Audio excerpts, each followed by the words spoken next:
Hello everyone, and welcome back to the channel. When we think of the American Revolution, what images come to mind?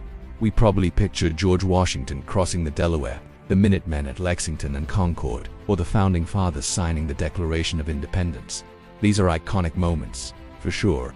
But what if I told you that a huge part of the story has been left in the shadows? Today, we're going to shine a light on the unsung heroes of the Revolution, the women. Their contributions were absolutely vital, and without them, the fight for independence might have ended very differently.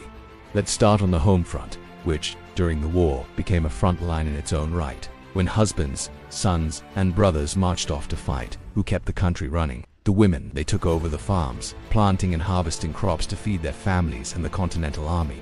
They managed businesses, from small shops to larger family enterprises, ensuring the colonial economy didn't collapse.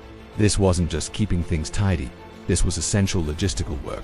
They became blacksmiths, shoemakers, and merchants overnight. This massive shift in responsibilities proved that women were more than capable of handling tasks traditionally reserved for men, planting the earliest seeds of a future fight for their own rights. One of the most powerful ways women participated was through organized boycotts. Think about it. Before the first shot was fired, the conflict was largely economic. The British imposed taxes on goods like tea and textiles. In response, women across the colonies organized as the Daughters of Liberty. They made a conscious collective decision to stop buying British goods instead of imported fabrics. They held spinning bees, gathering to spin homespun cloth to make their own clothing. This wasn't just a fashion statement, it was a powerful act of political defiance. By refusing to purchase British products, they hit the British economy where it hurt most, in the wallet. These actions directly supported the non-importation agreements and sent a clear message to London that the colonists were united in their resistance. Beyond the home front and boycotts, many women stepped into even more direct roles, becoming what were known as camp followers. Now, this term has been misunderstood over the years, but these women were the backbone of the Continental Army's support system. They were often the wives and families of soldiers who had nowhere else to go. They followed the army on its long, grueling marches, setting up camp, cooking meals, mending uniforms, and nursing the sick and wounded. Imagine the conditions: scarce food, rampant disease, and the constant threat of battle. In this chaos, these women provided a sense of order and care that the army desperately needed. They were the laundresses who helped prevent the spread of disease by washing clothes in freezing rivers. They were the nurses who, without modern medicine, tended to horrific wounds and comforted dying soldiers. General Washington himself, though initially skeptical, came to recognize their indispensable role in maintaining the army's morale and basic functionality. They weren't just following, they were serving. And then there were the women who risked everything by serving on the front lines, either in disguise or as spies. The story of Deborah Sampson is incredible. She bound her chest, disguised herself as a man named Robert Shirtliff, and enlisted in the 4th Massachusetts Regiment. She fought bravely in several battles and was wounded twice. She even dug a musket ball out of her own thigh to avoid being discovered by a doctor. Her secret was only revealed when she fell gravely ill with a fever. After the war, she had to fight for years to receive recognition and a pension for her military service.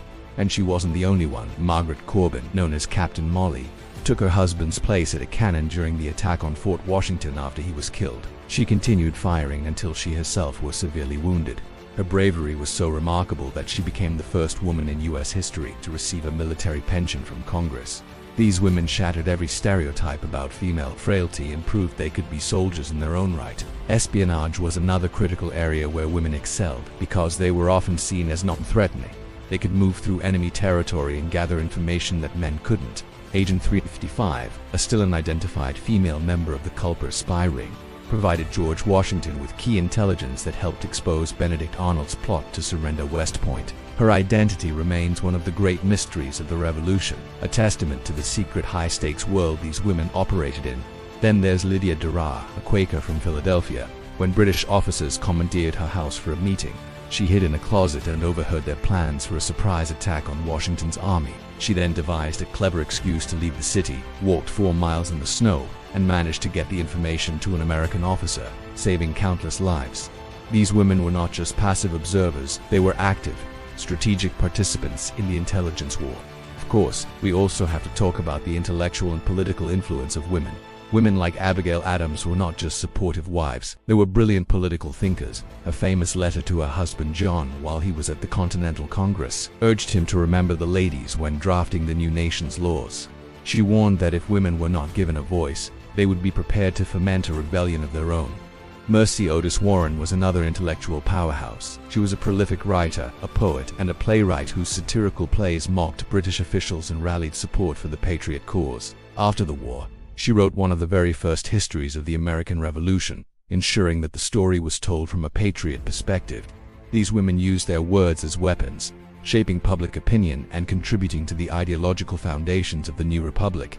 They understood that the fight was not just for land, but for ideas. So, from the farms to the battlefields, from the sewing circles to the spy rings, women were everywhere during the American Revolution. They were fundraisers, organizers, soldiers, spies, and political thinkers. They sacrificed their comfort, their safety, and in some cases, their lives, for the cause of independence. Their story is not a footnote to the history of the American Revolution. It's an essential chapter that has been overlooked for far too long. By remembering their contributions, we get a much richer, more complete picture of how the United States came to be. They truly were the hidden architects of independence. Thank you so much for watching. If you found this story as inspiring as I do, please hit that like button and subscribe to the channel for more hidden histories. Let me know in the comments which of these amazing women you'd like to learn more about. We'll see you in the next video.